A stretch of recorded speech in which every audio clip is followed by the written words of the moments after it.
এইবার আল্লাহ তাআলার ওই বান্দা ওই কামারের কি আমল ছিল এটা জানার জন্য তার বাড়ির দিকে রওনা করলেন সকালবেলায়। কামারের বাড়িতে যাইয়া সকালবেলা উপস্থিত হয়ে গেল। বাহির থেকে ডাক দিলেন, কামারের স্ত্রীকে, ও বোন, একটু বাহিরে আসো, তোমার সাথে আমার কিছু কথা রয়েছে। তোমার স্বামী পৃথিবী থেকে ইন্তেকাল করেছে। আমি স্বপ্ন দেখে দেখলাম তোমার স্বামী জামানার সবচেয়ে বড় যে আলেম ছিল আব্দুল্লাহ ইবনে মুবারক, তার যে বড় জান্নাতের মালিক তোমার স্বামী হয়ে গিয়েছে। তুমি আমাকে বলো তোমার স্বামী কি এমন আমল করতো, আমাকে তুমি তাড়াতাড়ি জানাও। আসসালামু আলাইকুম ওয়া রাহমাতুল্লাহি ওয়া বারাকাতুহু। আলহামদুলিল্লাহ নাহমাদুহু ওয়া নাস্তাঈনুহু ওয়া নাস্তাগফিরুহু ونعوذ بالله من شرور أنفسنا ومن سيئات أعمالنا من يهده الله فلا مضل له ومن يضلله فلا هادي له وأشهد أن لا إله إلا الله وحده لا شريك له ونشهد أن سيدنا وحبيبنا وحبيب ربنا وطبيبنا وطبيب قلوبنا ومولانا محمدا أحمد عبد الله ورسوله. أما بعد فأعوذ بالله من الشيطان الرجيم. بسم الله الرحمن الرحيم. إنما المؤمنون الذين إذا ذكر الله وجلت قلوبهم وإذا تليت عليهم آياته زادتهم إيمانا وعلى ربهم يتوكلون. الذين يقيمون الصلاة ومما رزقناهم ينفقون أولئك هم المؤمنون حقا لهم درجات عند ربهم ومغفرة ورزق كريم. وقال رسول الله صلى الله عليه وسلم إذا سرتك حسنتك وإذا ساءتك سيئتك فأنت مؤمن أو كما قال عليه الصلاة والسلام. اللهم صل على محمد وعلى آل محمد كما صليت على إبراهيم وعلى آل إبراهيم إنك حميد مجيد. اللهم بارك على محمد وعلى آل محمد كما باركت على إبراهيم وعلى آل إبراهيم إنك حميد مجيد. الحمد لمن قدر خيرا وخبلا الحمد لمن قدر خيرا وخبلا والشكر لمن صور حسنا وجمالا والشكر لمن صور حسنا وجمالا. فرد صمد عن صفة الخلق بريون فرد صمد عن صفة الخلق بريون رب أزلي خلق الخلق كمالا رب أزلي خلق الخلق كمالا لا زد ولا ند ولا حد لمولى الآن كما كان ولم يلق زوالا الآن كما كان ولم يلق زوالا. الحمدلله মির্জাপুর তরুণ যুব সমাজের উদ্যোগে আয়োজিত আজকের এই নবম বার্ষিক ইসলামী মুফতি মাহফিলের সম্মানিত সভাপতি আমার অত্যন্ত শ্রদ্ধাভাজন হযরত মাওলানা মুফতি বাইজিদ বিন আব্দুর রাজ্জাক সাহেব, দেশবরেণ্য উলামায়ে কেরামগণ উপস্থিত রয়েছেন, সম্মুখপানে উপস্থিত দিনপ্রিয় ইসলামপ্রিয় দিনদার ইমানদার মুমিন মুসলমান, পর্দার অন্তরালে পর্দানিশীন আমার সম্মানিত মা ও বোনেরা, বিশ্ব প্রতিপালকের বিশ্ব দরবারে সর্বপ্রথম আমরা শুকরিয়া আদায় করে নিচ্ছি যে বিশ্ব প্রতিপালক আমাদেরকে এই কনকনে শীতের মধ্যে আরামের বিছানা রেখে দ্বীনের কিছু কথা বলার জন্য রহমতি বরকতি জান্নাতি বাগানে আসার বসার তৌফিক দান করেছেন। এই জন্য আমরা সকলে ভক্তি করে সমস্বরে আওয়াজ করে সকলে শুকরিয়া আদায় করি আলহামদুলিল্লাহ। আর একটু জোরে বলতে হবে আলহামদুলিল্লাহ। আজকের মাহফিলে যে আমরা আসতে পারলাম এই জন্য আমরা খুশি না বেজার? অবশ্যই আমরা। হাদিসের মধ্যে আসছে আল্লাহ তাআলা যাদেরকে পছন্দ করেন তাদেরকে দ্বীনের কাজের সাথে সম্পৃক্ত করেন। আমরা যে মজমায় উপস্থিত হয়েছি, হাদিসে পাওয়া যায় যে দ্বীনের যে মজমা হয় ওই মজমার চতুর্পার্শ্বে আল্লাহ তাআলার পক্ষ থেকে লক্ষ লক্ষ ফেরেশতারা চতুর্পাশে বেষ্টনী করে রাখে এবং তাদের জন্য যারা এই বেষ্টনীর ভিতরে থাকে সকলের জন্য মাগফিরাতের দোয়া করতে থাকে। আলহামদুলিল্লাহ আমরা এমন একটি মজমার মধ্যে আমরা উপস্থিত হয়েছি। যাই হোক, বুধবার মধ্যে আমি সূরাতুল আনফাল থেকে কয়েকটি আয়াত তেলাওয়াত করেছি। যে আয়াতের মধ্যে আল্লাহ তাআলা একজন মানুষ মুমিন হইতে তার কিছু গুণের প্রয়োজন। একজন মানুষ যদি আখিরাতে সে মুক্তি পেতে চায় অবশ্যই অবশ্যই তাকে পরিপূর্ণ ঈমানদার মুমিন মুসলমান হতে হবে। নাকি মুমিন হতে হবে না? অবশ্যই মুমিন হতে হবে। আল্লাহ পাক রব্বুল আলামিন আমার তেলাওয়াতিত আয়াতে এমনই কিছু গুণের কথা বলেছেন যে গুণগুলো হচ্ছে একজন প্রকৃত মুমিনের আলামত। সেই সাথে আল্লাহ তাআলা কোন মুমিন বান্দার জন্য তিনটা পুরস্কারের কথা আল্লাহ তাআলা বিশেষভাবে উল্লেখ করেছেন যে যেই ব্যক্তির মাঝে এই গুণগুলো থাকবে আল্লাহ পাক রব্বুল আলামিন তাকে তিনটা পুরস্কার দেবেন। বলেন কয়টা পুরস্কার? তিনটা পুরস্কার। তাহলে আমাদেরকে আগে জানতে হবে যে সেই পাঁচটা গুণ কি। এই গুণগুলা অর্জন যদি আমরা করতে পারি আল্লাহর পক্ষ থেকে আমরা বিশেষ পুরস্কার আমরা পাবো ইনশাআল্লাহ। আমরা শেষ পর্যন্ত শুনে যাব ইনশাআল্লাহ। আল্লাহ তাআলা সবাইকে তৌফিক দান করুন বলে আমিন। আল্লাহ তাআলা বলছেন ইন্নামাল মুমিনুনা আল্লাযীনা ইযা যুকিরাল্লাহ। আমরা আল্লাহ পাক রব্বুল আলামিন এক নাম্বার গুণের কথা যেটা সূরাতুল আনফালের মধ্যে উল্লেখ করেছেন, ইন্নামাল মুমিনুনা আল্লাযীনা ইযা যুকিরাল্লাহ। একজন প্রকৃত মুমিনের এক নাম্বার সর্বপ্রথম যে গুণ হবে সেই গুণটি হলো যখন ওই তার সামনে আল্লাহ তাআলার নাম উল্লেখ করা হবে ওই ব্যক্তি কলিজাটা আল্লাহ তাআলার ভয়ে তার মধ্যে কম্পন সৃষ্টি হয়ে যাবে। এক নাম্বার গুণের কথা কি বলছেন? আল্লাহ তাআলার ভয়। যখন আল্লাহ তাআলার নাম ইযা যুকিরাল্লাহ, আল্লাহ তাআলার নাম যখন তাকে স্মরণ করিয়ে দেওয়া হয় ওয়াজিলাত কুলুবুহুম, তার অন্তরের মধ্যে একটা ভয় সৃষ্টি হয়ে যায়, কম্পন সৃষ্টি হয়ে যায়। প্রকৃত মুমিনের এটা হচ্ছে এক নাম্বার গুণ। তো এখন এই গুণ কার মাঝে থাকলে হবে পুরস্কার? তো এই গুণটা যদি একজন রিকশা চালকের কাছে থাকে আল্লাহ তাআলার কাছ থেকে সে সেই পুরস্কার সে পেয়ে যাবে। একজন ভ্যান চালক যদি এই গুণ অর্জন করতে পারে আল্লাহর দরবারে মুমিনের তালিকায় তার নাম উঠে যাবে। একজন দিনমজুর মানুষ যদি এই গুণ অর্জন করতে পারে তার নাম আল্লাহ তাআলার দফতরে মুমিনের তালিকায় তার নাম উঠে যাবে।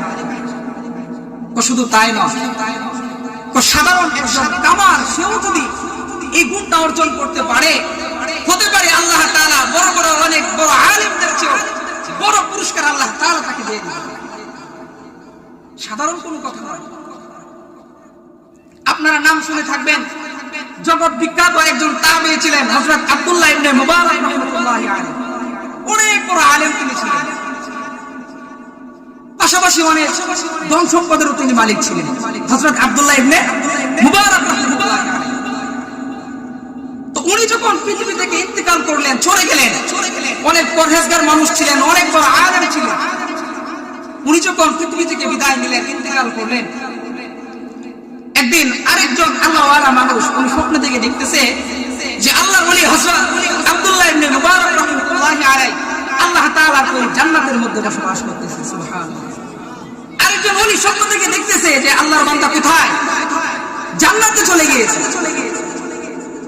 এখন স্বপ্নের মধ্যে ওই ব্যক্তি হযরত আব্দুল্লাহ ইবনে মুবারক রাহমাতুল্লাহি আলাইহিকে জিজ্ঞাসা করেন যে আল্লাহর ওলি আপনি তো পৃথিবীতে অনেক বেশি আমল করেছেন, যেমন আমল করেছেন আল্লাহ তাআলা আপনাকে জান্নাতও তেমন দিয়েছেন।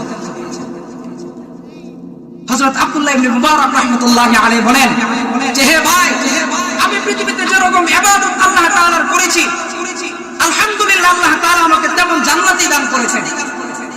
তবে আফসোসের কথা হলো, আফসোসের বিষয় হলো আমার বাড়ির পাশে, আমার বাড়ির সামনে একজন কামারের বাড়ি ছিল। বলেন কার বাড়ি ছিল? একজন কামারের বাড়ি ছিল। আল্লাহ তাআলা আমার চেয়ে আরো বড় জান্নাতের মালিক ওই কামারকে বানায় দিয়েছে। জগতের সবচেয়ে বড় ওলি, বড় আলেম, ওনার চেয়ে বড় জান্নাতি আর কামারে। এখন যিনি স্বপ্ন থেকে দেখতেছেন উনি বলতেছে হায় হায় কি বলে, উনি ছিলেন জমানার সবচেয়ে বড় আলেম, সাধারণ একজন কামার কিভাবে তার চেয়ে বড় জান্নাত পেয়ে যায়? ওনার ঘুম ভেঙে গেছে। আল্লাহর বান্দা ঘুম থেকে উঠে চিন্তা করতেছে হায় হায়, এটা তো অনেক জানার দরকার যে কি এমন আমল এই কামারের ছিল যার ফলে জমানার সবচেয়ে বড় ওলির চেয়ে বড় সে জান্নাত সে পেয়ে গেল, এটা জানা দরকার। এইবার আল্লাহ তাআলার ওই বান্দা ওই কামারের কি আমল ছিল এটা জানার জন্য তার বাড়ির দিকে রওনা করলেন সকাল বেলায়। কামারের বাড়িতে যাইয়া সকাল বেলা উপস্থিত হয়ে গেল। বাহির থেকে ডাক দিলেন কামারের স্ত্রীকে, ও বোন একটু বাহিরে আসো, তোমার সাথে আমার কিছু কথা রয়েছে। তোমার স্বামী পৃথিবী থেকে ইন্তেকাল করেছে।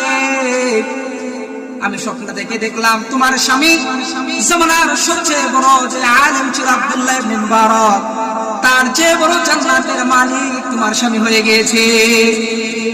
তুমি আমাকে বলো তোমার স্বামী কি এমন আমল করতো, আমাকে তুমি তাড়াতাড়ি জানাও তোমার স্বামীর কি আমল ছিল। এবার কামারের স্ত্রী ডাক দিয়ে বলেন যে ভাই, আমার স্বামী একজন সাধারণ মানুষ ছিলেন, দিন মজুর ছিলেন, একজন সাধারণ কামার ছিলেন। সারাদিন উনি লোহা পিড়াইতেন, আমল করার তেমন বিশেষ সুযোগ সময় পাইতেন না।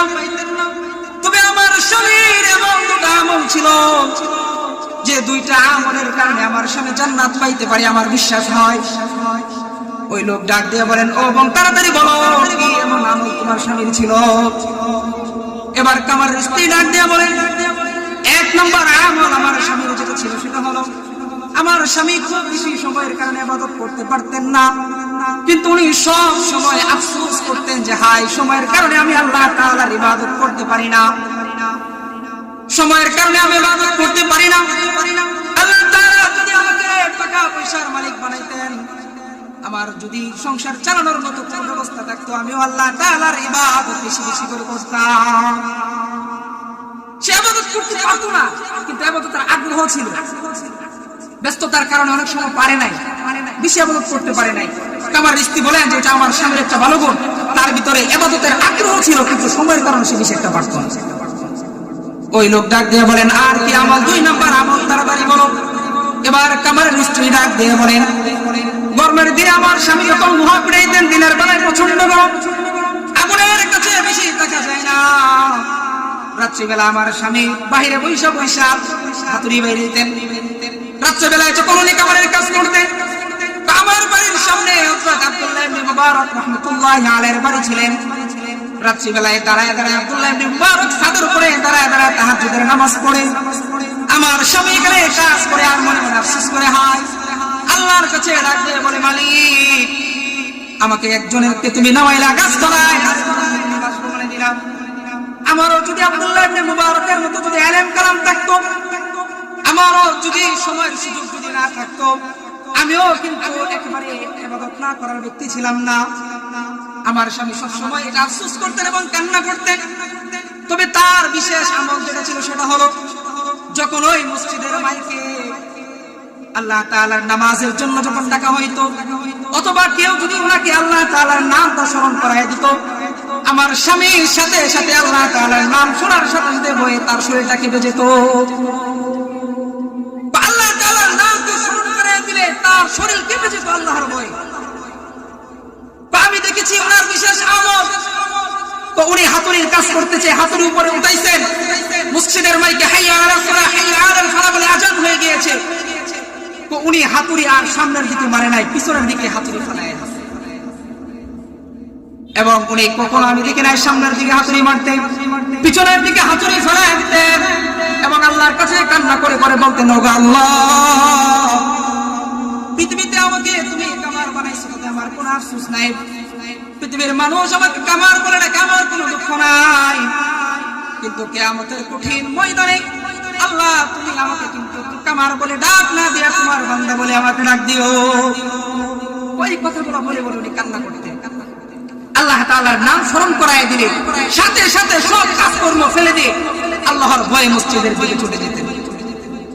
ওই ব্যক্তি যিনি স্বপ্ন দেখেছিলেন উনি বুঝে ফেলছেন যে তার এই যে আমলটা আল্লাহর নাম স্মরণ করায় দিলে সঙ্গে সঙ্গে আল্লাহ তাআলার ভয়ে তার শরীর কম্পন হয়ে যেত। এই আমলের কারণে জামানার সবচেয়ে বড় যে আলেম ছিলেন আব্দুল্লাহ ইবনে মুবারক, তার চেয়ে বড় জান্নাতের মালিক হয়ে গেছে। সুবহানাল্লাহ। এখন যে আল্লাহ তাআলা ওই কামার ব্যক্তিকে জামানার বড় আলেমের চেয়ে বড় জান্নাত দিলেন, ওই আল্লাহ তাআলা এখন আছে না নাই? বড় হয়ে গেছে। ওই আল্লাহ তাআলা এখনো আছেন। তো এখনো কোনো মানুষ যদি তার ভিতরে যদি এইগুলো অর্জন করতে পারে, আল্লাহ তাআলার নাম শোনার সাথে সাথে তার দিল কেঁপে যায়, কলিজা কেঁপে যায়, তো আল্লাহ তাআলা এখনো হইতে পারে বড়র থেকে আরো বড় জান্নাত আল্লাহ তাআলা তাকে মালিক বানায় দেন। এটা হচ্ছে মুমিনের এক নম্বর, এটা হচ্ছে কি মুমিনের এক নম্বর গুণ। এটা আল্লাহ তাআলা বলতেছেন যখন তাকে স্মরণ করে দাও, ইযা যুকিরাল্লাহু ওয়াজিলাত কুলুবুহুম, যে যখন আল্লাহর নাম তাকে স্মরণ করে দেওয়া হয় সঙ্গে সঙ্গে তার অন্তরটা কি হয়ে যায়? কেঁপে যায়। দুই নম্বর গুণের কথা আল্লাহ পাক রব্বুল আলামিন বলেন মুমিনের দুই নম্বর গুণ হলো ওয়াইদা তুলিয়াত আলাইহিম আয়াতু যাদাতুম ঈমানা। প্রকৃত মুমিনের দুই নম্বর গুণ হলো যখন তাদের সামনে কোরআনে কারীম তেলাওয়াত করা হয় অটোমেটিক তাদের ঈমান বাড়তে থাকে। মুমিনের দুই নম্বর গুণ যখন তেলাওয়াত করা হয় তার সামনে কোরআনে কারীম দেখে তো তার ঈমান বৃদ্ধি পায়। ঈমান বৃদ্ধি। কোরআন তিলাওয়াত খুবই গুরুত্বপূর্ণ বিষয়। বর্তমান সমাজে কোরআন তিলাওয়াতটা অনেকটা উঠেই গেছে। আমরাও যখন ছোট ছিলাম, মোটামুটি আমাদের বয়স বেশি না, 2012 সালের আগের যে কথা, আমরা যখন স্কুলে পড়ি ওই সময় মোটামুটি প্রত্যেক ঘরে কোরআনের তেলাওয়াত মোটামুটি ছিল। মা বোনরা সকাল বেলায় কোরআন তেলাওয়াত করতেন, সকলের ঘরে কোরআন থাকতো। বর্তমান সময় এটা আর পাওয়া যায় না। এই কোরআনের যে প্রথম বড় গুণ আল্লাহু আকবার, কোরআন তেলাওয়াত, কাফেররা পর্যন্ত এই কোরআনের তেলাওয়াত শুনে ইসলাম ধর্ম গ্রহণ করে তারা মুসলমান হয়ে গেছে। ইসলাম গ্রহণ করে কিন্তু কোরআনের তেলাওয়াত শুনে একজন কাফের যদি কোরআনের তেলাওয়াত শুনে তার মহব্বতে যদি ইসলাম গ্রহণ করে ফেলে, একজন মুমিন বান্দা কোরআন তেলাওয়াতের মাধ্যমে তার ঈমান বৃদ্ধি পাবে, এটা তো বলাই বাহুল্য। কয়টা মুমিনের গুণ যখন তার সামনে কোরআনের তেলাওয়াত করা হয় তার ঈমান বৃদ্ধি পাইতে থাকে। আল্লাহ নবীর সাহাবী হযরতে উমর রাদিয়াল্লাহু তাআলা নাম শুনছেন কিনা? হযরত উমর রাদিয়াল্লাহু তাআলা ঈমান দ্বারা ইসলাম গ্রহণ করেছেন কিভাবে? এটা বলে শেষ করছি। হযরত উমর রাদিয়াল্লাহু তাআলা এর জন্য সর্বপ্রথমে হুজুর পাক সাল্লাল্লাহু আলাইহি সাল্লাম দোয়া করেছিলেন। মুসলমানরা যখন প্রাথমিক অবস্থায় রাসূল ইসলামের দাওয়াত দেওয়া শুরু করলে তখন কাফেররা মুসলমানরা লুকায় লুকায় নামাজ পড়তো, দ্বীনের কথা সামনাসামনি বলতে পারতো না। মক্কার নেতা ছিল হচ্ছে আবু জাহেল, আর হযরত উমর রাদিয়াল্লাহু তাআলা আনহু তখন কি ছিলেন? তাদেরই অন্তর্ভুক্ত ছিলেন, খুবই শক্তিশালী সাহসী মানুষ ছিলেন। রাসূল সাল্লাল্লাহু আলাইহি ওয়াসাল্লাম দেখলেন যে মক্কার মধ্যে লিডার এখন দুইজনই, এক হচ্ছে উমর আর একজন হচ্ছে আবু জাহেল। তো তাদের দুইজনের একজন যদি ইসলামের মধ্যে চলে আসে তাহলে ইসলামটা আর একটু শক্তিশালী হয়ে যাবে, আমরা একটা সাহস পাবো, একটা ভর পাবো। রাসূল সাল্লাল্লাহু আলাইহি ওয়াসাল্লাম আল্লাহর কাছে দোয়া করলেন যে আল্লাহ, হয়তো আবু জাহেল নয়তো খাত্তাবের ছেলে উমরকে ইসলামের জন্য আপনি কবুল করেন। রাসূল সাল্লাল্লাহু আলাইহি ওয়াসাল্লামের দোয়া কি বিফলে যেতে পারে? এই যে দোয়া, এই দোয়াটা হযরত উমরের অন্তরে একটা ধাক্কা দিয়েছে। প্রথম অবস্থায় উমরের অন্তরে ধাক্কা দিয়েছে। এখন উমর খালি রাসূল সাল্লাল্লাহু আলাইহি ওয়াসাল্লামকে খুঁজে যে নবীজি কই যায়, কি করে সারাদিন, কি করে না করে, খালি খুঁজে। এই খুঁজতে খুঁজতে খুঁজতে খুঁজতে 24 ঘন্টার খবর রাখে যে মুহাম্মদ কি করে কই যায়। একদিন হযরত উমর রাদিয়াল্লাহু তাআলা আনহু রাত্রিবেলায় রাসূল সাল্লাল্লাহু আলাইহি ওয়াসাল্লামকে ফলো করতে করতে যায় দেখে মসজিদের বারান্দায় রাসূল পাক সাল্লাল্লাহু আলাইহি ওয়াসাল্লাম তাহাজ্জুদের নামাজের মধ্যে দাঁড়ায় কোরআন তেলাওয়াত করে। উমর মনে মনে ভাবতেছে কি এমন তেলাওয়াত করতেছে, এত ভালো কেন লাগে? নিশ্চয় এটা কোনো জাদুঘরের কোনো কথা, নিশ্চয় এটা কোনো শায়েরের শের, কোন কবি হয়তো এই কথা লিখেছে যেটা মুহাম্মদ বলতেছে, তো ভালো লাগতেছে। মানে রাসূল সাল্লাল্লাহু আলাইহি ওয়াসাল্লাম তেলাওয়াত করে এত ভালো লাগতেছে, উমর ভাবতেছে কি এটা মনে কোন শেয়ার মনে হয়, এটা কোন শায়ের মনে হয়, শের লেখছে, শের মনে মুহাম্মদ। আল্লাহ তাআলার কি কুদরত। রাসূল পাক সাল্লাল্লাহু আলাইহি ওয়াসাল্লাম ওই সময় সূরা হাক্কা তেলাওয়াত করতেছিলেন, যে আয়াত উমর যখন এটা মনে মনে ভাবতেছে, রাসূল জানে না উমর যেতেছে না দাঁড়ানো, উমর মনে মনে ভাবে যে এটা একজন শায়েরের হয়তো শের। আল্লাহ তাআলা কুদরত রাসূল সাল্লাল্লাহু আলাইহি ওয়াসাল্লাম ওই মুহূর্তে তেলাওয়াত করছেন, ওয়ালা বিকাউলি শাইরিন কলিলাম মা তুমিনুন, এটা কোনো শায়েরের শের নয়, তোমরা খুব কম সংখ্যক মানুষ এটার উপর ঈমান আনবে। উমর ভাবতেছে এটা কোন শের, রাসূল আয়াত করতেছেন ওয়ালা বিকাউলি শাইর, এটা কোনো শায়েরের শের নয়। উমর কো হায় হায়, আমি মনে মনে এটা চিন্তা করতেছি, এই কথা মুহাম্মদ কেমনে জানে, আমি যে মনে মনে ভাবতেছি এটা একটা শের, এটা মুহাম্মদ কেমনে জানে, তাইলে তো মুহাম্মদ তো দেখতেছি জানা, মুহাম্মদ তো শায়ের না, সে তো একজন গণক, সে তো গণক হয়ে গেছে, মানুষের মনের ভিতর কি চলে সেটাও সে জানে। মনে মনে উমর এই চিন্তা করতেছে, সে তো শায়ের হয়ে গেছে, বড় গণক হয়ে গেছে।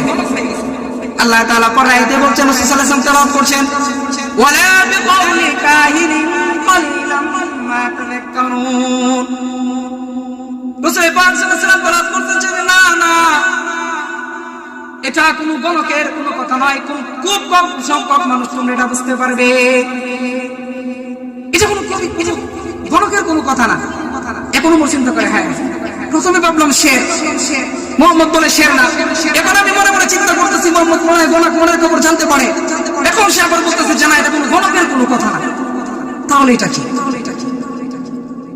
এরপর আয়াত আল্লাহ তাআলা বলতেছেন, রাসূল তেলাওয়াত করছেন, তানজিলুম মির রাব্বিল আলামিন, এটা কোনো শায়ের শের নয়, এটা কোনো গণকের কোনো কথা নয়, এটা হচ্ছে বিশ্ব প্রতিপালক মহান আল্লাহ পাক রব্বুল আলামিনের পক্ষ থেকে কুরআন, এটা আল্লাহ তাআলার পক্ষ থেকে নাযিলকৃত কি কুরআন।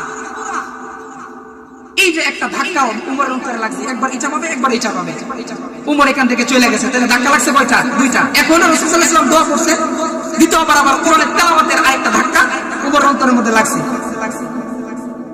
তারপরে শয়তানের ধোঁকায় পড়ে উমর আরেকদিন মক্কার মধ্যে ঘোষণা হলো যে মুহাম্মদের মাথা কে কেটে আনতে পারবি। হযরত উমর রাদিয়াল্লাহু তাআলা শয়তানের ধোঁকায় পড়ে দুই ধাক্কা লাগার পর শয়তানের ধোঁকায় পড়ে উনি আবার নাঙ্গা তলোয়ার নিয়ে উনি বের হয়ে গেছেন মুহাম্মদ সাল্লাল্লাহু আলাইহি ওয়াসাল্লাম রাসূলের মাথা কর্তন করার জন্য।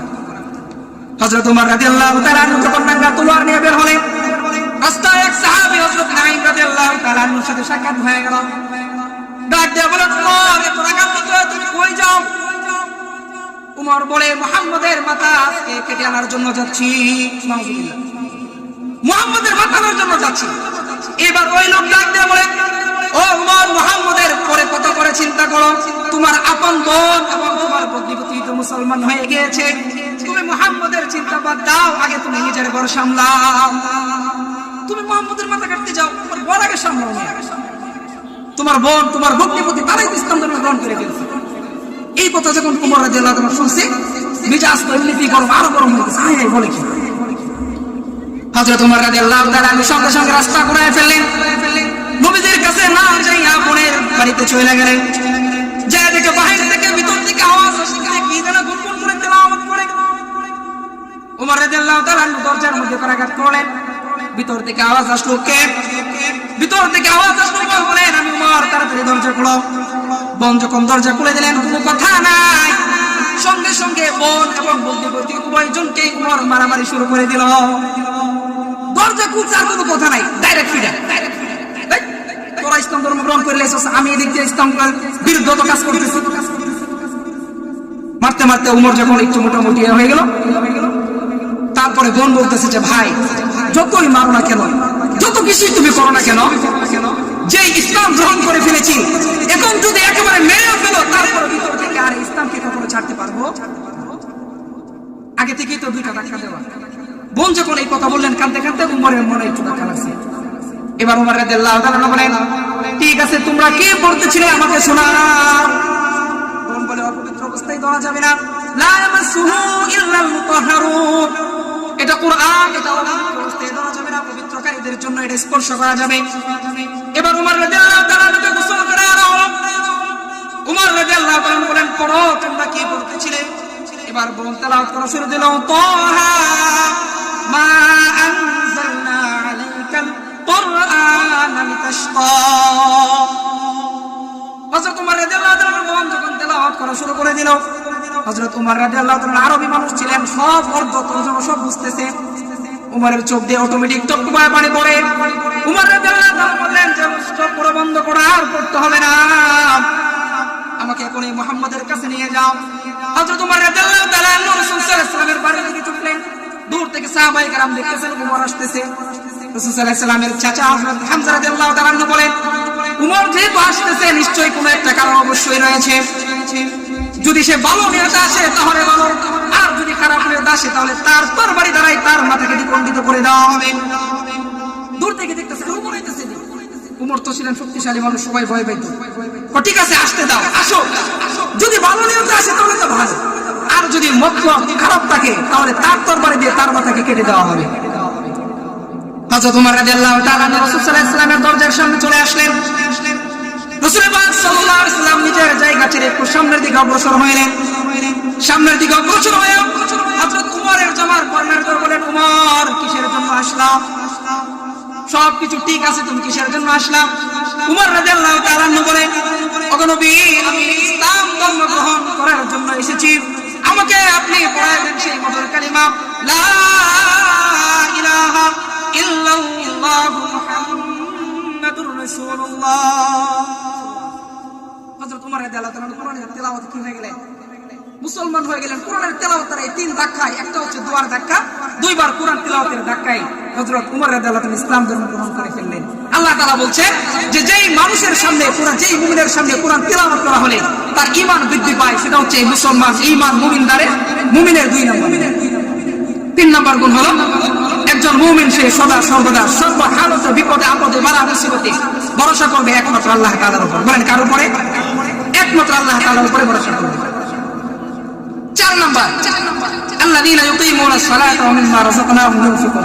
4 নম্বর হলো আল্লাযীনা ইউকিমুনাস সালাত। প্রকৃত মুমিনের 4 নম্বর গুণ হচ্ছে সে সদা সর্বদা সব সময় নামাজকে সে প্রতিষ্ঠা করবে, সব সময় 5 ওয়াক্ত নামাজকে জামাতের সাথে আদায় করবে। এটা হচ্ছে প্রকৃত মুমিনের 4 নম্বর গুণ। এখন যারা নামাজ পড়ে না, নিশ্চিত ধরে রাখেন যে আমরা কি মুমিন না, প্রকৃত মুমিন আমরা এখন হইতে পারি না। কোরআনের কথা না। 5 নম্বর গুণ কি? ওয়ামিম্মা রাযাকনাহুম ইউনফিকুন। আল্লাহ বলেন, আমি তাদেরকে যে রিজিক দান করেছি, আমার সেই প্রদত্ত রিজিক থেকে যারা আমার রাস্তায় যারা খরচ করে, এটা হচ্ছে মুমিনের 5 নম্বর। ওই 5 গুণ যদি কোনো মানুষ অর্জন করতে পারে, ধনী হোক গরীব হোক বড় লোক হোক, যেই জাতেরই হোক না কেন, ওই ব্যক্তি প্রকৃত মুমিন। ওই ব্যক্তির জন্য পুরস্কারের কথা আল্লাহ তাআলা বলে দিয়েছেন। আল্লাহ বলেন উলাইকা হুমুল মুমিনুনা হাক্কান, তারা হচ্ছে প্রকৃত মুমিন। পুরস্কার কি? লাহুম দারাজাতুন ইনদা রাব্বিহিম, তাদের জন্য তাদের প্রভুর কাছে রয়েছে অনেক উচ্চ মাকাম, অনেক সম্মান, অনেক মর্যাদা তাদের জন্য রয়েছে। 1 নম্বর পুরস্কার তাদের জন্য, আল্লাহ তাদের জন্য কি? অনেক উচ্চ মাকাম, অনেক দরজা তাদের জন্য রয়েছে। ওয়া মাগফিরাতুন, 2 নম্বর পুরস্কার হচ্ছে আল্লাহ তাআলা ঘোষণা করছেন এই মুমিনদের জন্য তাদের জীবনে যত গুনাহ রয়েছে, ওয়া মাগফিরা, তাদের সমস্ত গুনাহ কাটা আল্লাহ তাআলা maaf করে দিবেন। সুবহানাল্লাহ। 3 নম্বর হচ্ছে ওয়ারিজকুন কারীম, আল্লাহ তাআলা দুনিয়া এবং আখিরাতে উভয় জগতে তাদেরকে উত্তম রিজিকের ব্যবস্থা আল্লাহ তাআলা করে দিবেন। এই হচ্ছে 3 নম্বর পুরস্কার। তো এই 5টা গুণ অর্জন করে আমাদের সবাইকে প্রকৃত মুমিন হইতে হবে, তাছাড়া বিকল্প কিনা আর কোনো রাস্তা নাই। আল্লাহ পাক রব্বুল আলামিন আমি সহ যে কথাবার্তা বললাম, আমাদের সবাইকে প্রকৃত মুমিন হওয়ার গুণগুলো অর্জন করে আল্লাহর কাছ থেকে পুরস্কার গ্রহণ করার তৌফিক দান করেন। সবাই বলে আমিন। ওয়া আখিরু দাওয়ানা আলহামদুলিল্লাহি রাব্বিল আলামিন।